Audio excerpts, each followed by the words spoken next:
Yes, sir. We're back again with another episode of From Downtown. Today is April Fool's Day, and this may be an April Fool's episode for y'all. It's not playing. We are finally back after months of being away. Hudson has got bigger. I have gotten bigger. You know, you can tell. Look at them fucking muscles. Stop playing with me. I've been in the gym, nigga. Not playing, but yeah. I am now officially an NBA agent. Uh, so if you have any guys that play basketball, or you know anybody that plays basketball, and they want to dive into this world of being represented by such a great and understanding agent, send them my way. But other than that, let's go ahead and start our day off with what we gonna start the day with? Baseball or basketball, Hoodie?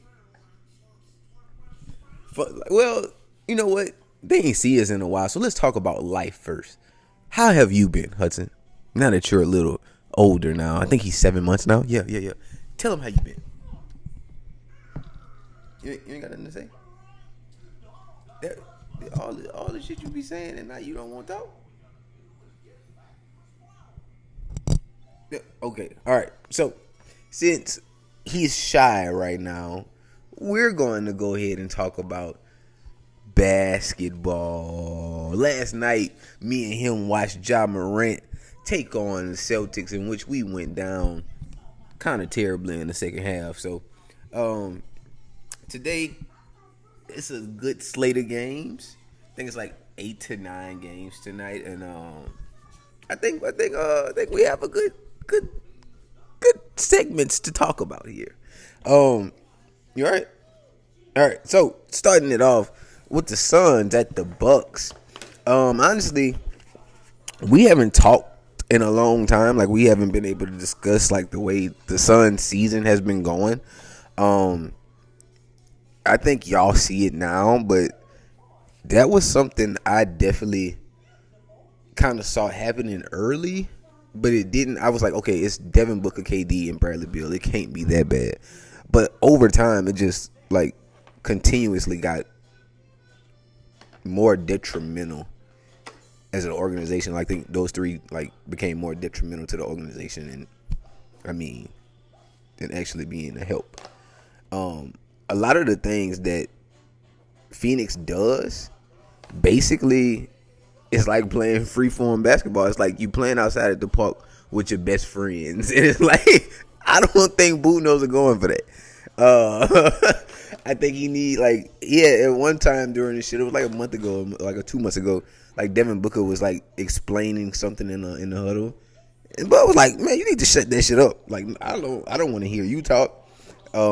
If we're talking about anything, you need to be talking about the shit we got going on." Yeah, that's what I'm saying. Like I don't think Mike Boone wanted to hear Devin Booker starts at that point. Like we're damn near fighting for the play-in, and you know what the play-in is, right?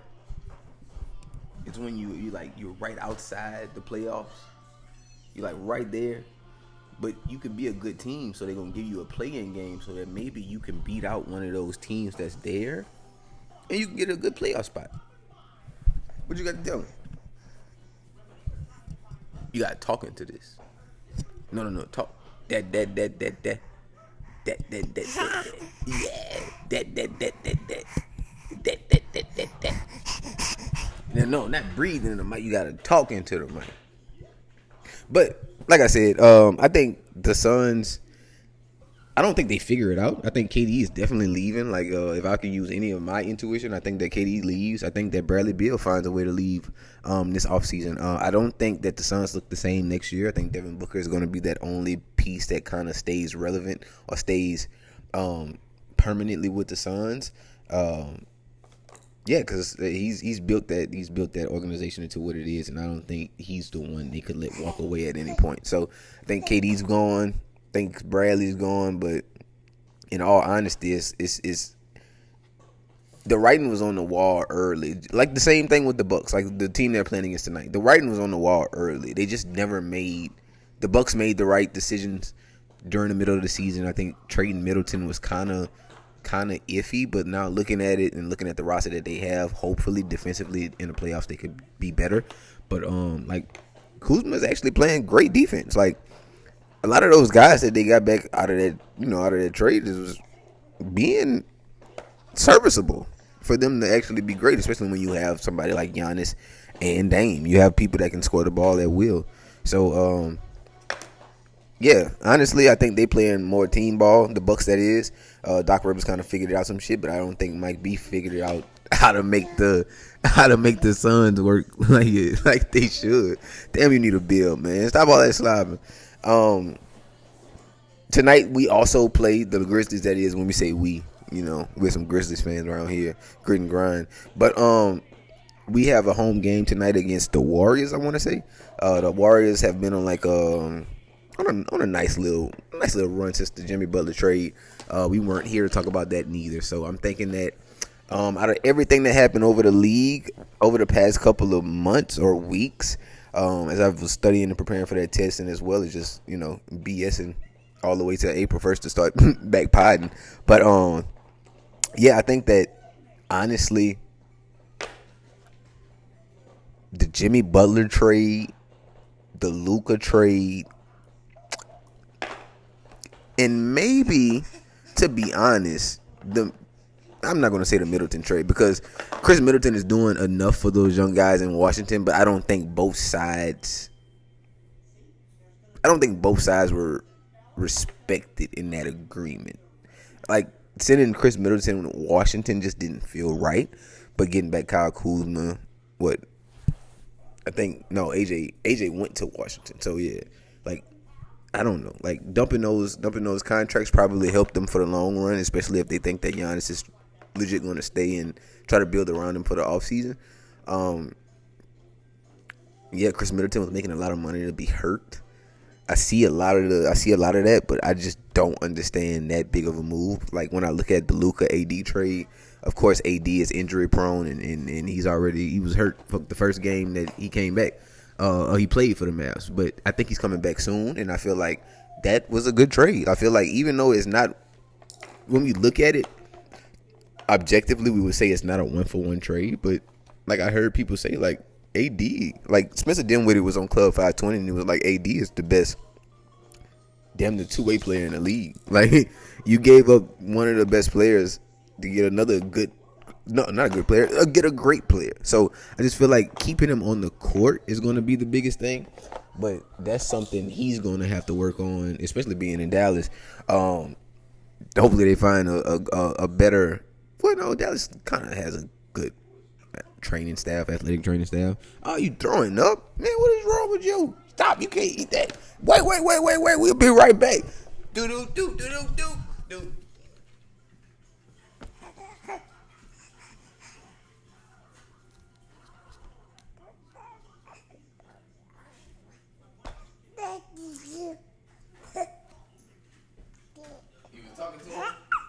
was talking to him? Hey, man, you can't throw up on me now.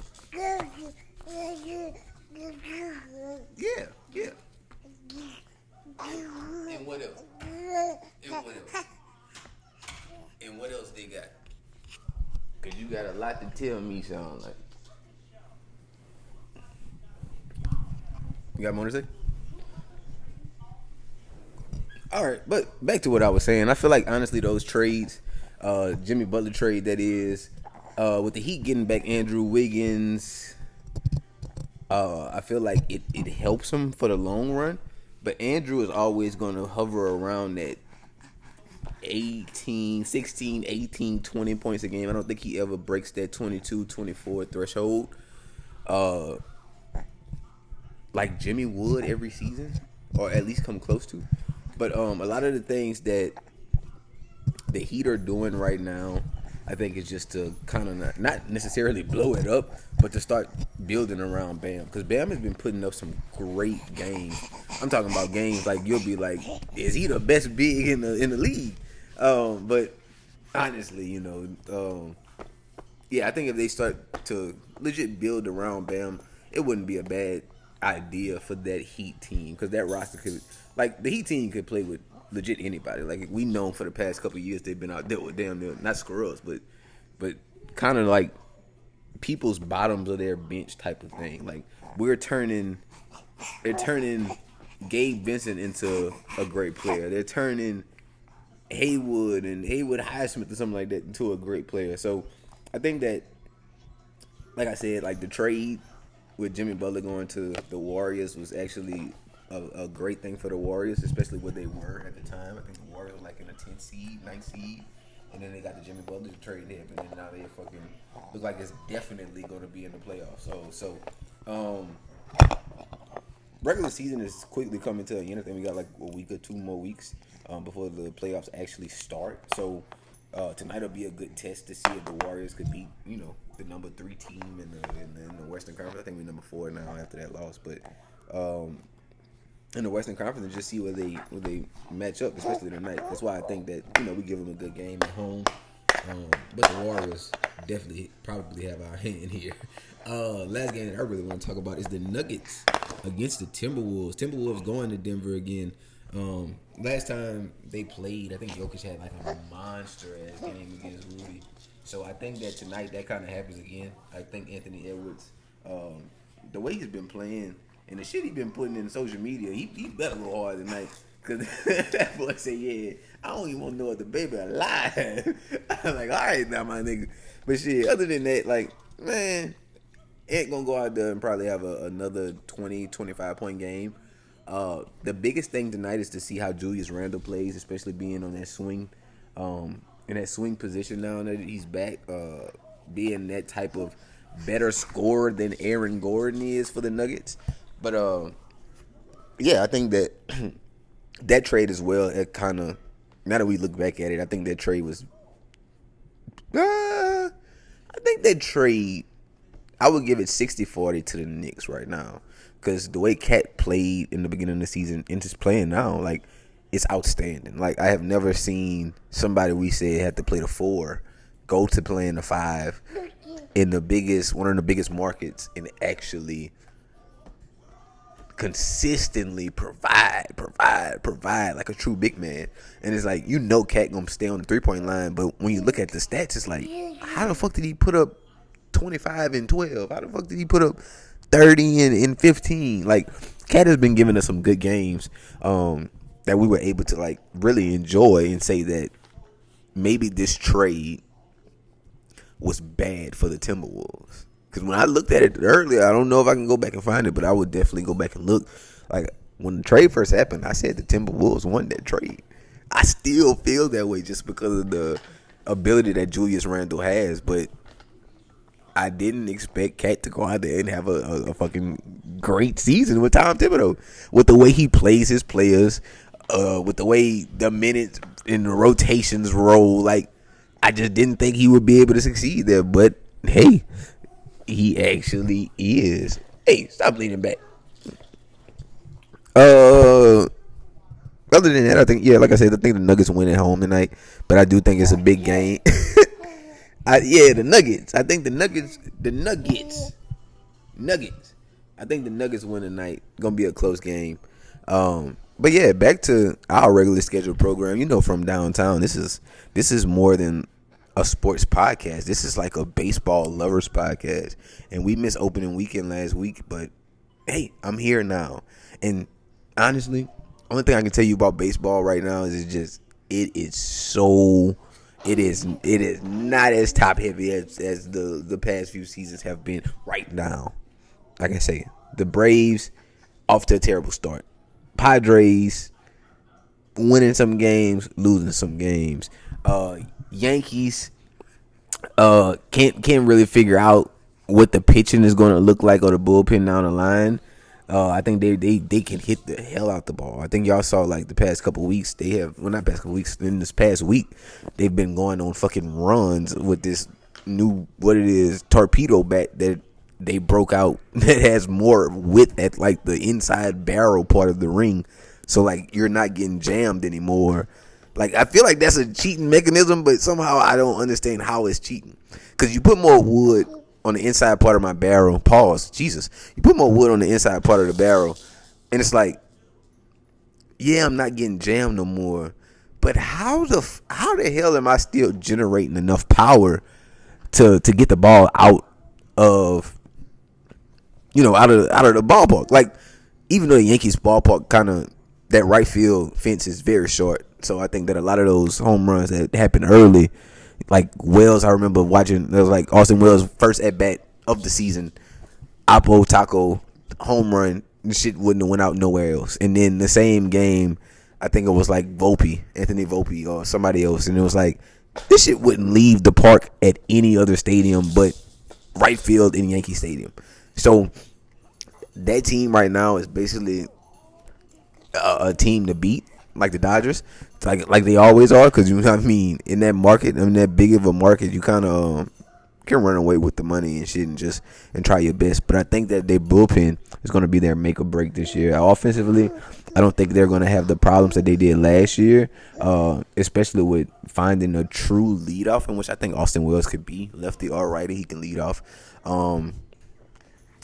You got Judge, you got Belly, you got Jazz that's actually hitting the hell out the ball. Volpe is actually hitting the ball. And like Ben Rice. Like, I'm trying to think about people that legit last year would hammer the ball, but they just were getting out. Like, they were getting out too many times. Like, Volpe, I think Volpe is like one of the best defensive shortstops in baseball. And I hate talking about the Yankees this good, but I think that if Volpe could actually hit the way he does with that torpedo bat and stay consistent, oh my God, we might be looking at a next, I'm not going to say Jeter. I don't know. I would like to say, no. I think we are seeing a shortstop Chase Utley type of thing with Volpe. Chase Utley definitely can get you power, contact mostly, but the glove was everything. So even though Chase Utley was a second baseman, I still think middle infielders can kind of coincide together and, either switch out or not. But another team that I really want to talk about, because of the trade that they made over the offseason, stop putting your finger in your mouth because you're going to throw up, are the Boston Red Sox. Right now, they have been running Rafi at third base. No, at DH, I'm sorry, and putting Alex Bregman at third base. A lot of the shit talking he did over the offseason or before the spring, before spring training started, he was like, I'm playing third. I play third. I play third. So, Alex Cora said he played third too. Well, no, Alex Cora didn't say he played third. I think he just went out. Rafi Devers, that is, went out and said he played third. Media heard it. Everybody stayed quiet. Bregman was like, shit, I'll play wherever. I don't really care. Of course, like you should. Good teammate. And then Alex Cora, that manager, was like, yeah, first game, Alex is playing third. You can DH. And right now, Rafi is looking like one of the worst hitters that the Red Sox lineup has, but we know that isn't the truth. That isn't the truth by no stretch of the word. I just think he wants to be, I'm not going to say more valued defensively, because he does make a lot of errors. He doesn't fuck up as much. But, like, having a Bregman there, I would rather Bregman there than Rafi. Like, and it's like your bat isn't that much far off from Bregman's is as well. So, you're not bringing in 20-plus more homers or 50-plus more hits. So, I think that, honestly, Alex Bregman is probably going to stay at third, and Rafi going to have to figure out that DH role and just get back to hitting. I don't think that Rafi is one that they would get rid of, but baseball is baseball. And if he's starting to get a little bit too iffy with how he's playing, and like you can't really tell if he's just mad because he's not at third or is he truly not hitting the damn ball, like that'll be something different. But tonight, not really tonight, baseball wise, I don't really have much to really speak on. I think that a lot of the pitchers tonight are going to give up a lot of runs. I think that if I can tell you anything, I don't think there's a game that will be under 4 or 5 runs. Tonight is going to be you're going to look at it as 7, 8, 9, 10, 7, 8, 9, 10, 7, 8, 9, 10. Like, you don't just, like, I feel like tonight is tonight for hitters to go crazy. Only good pitchers today is Cody Singer and Sandy Alcantara. Mets going to the Marlins. I think that we still smash Sandy. In my mind, I think we still smash Sandy. So I don't see nothing changed from our lineup from last year to now, in which I feel like Sandy could beat us. Cody, he could definitely be beat. So I think that the Marlins still give up a lot of runs, a ton of runs. If we remember last year, they were one of the, again, I guess, worst teams at keeping runs off the board. So I think tonight they still give up a lot of runs, but I think that we kind of give up runs as well. Not putting it on Singer's hands, but I think that we do give up runs as well. So, like I said, this is our first day back with From Downtown, but definitely not our last. Yeah, tell them we'll be back tomorrow. We'll be back tomorrow. Say hasta la vista. Yeah, we'll be back tomorrow with more talk. This was just a great episode to start off with. I would like to say April Fools, because we will be back. Forget y'all.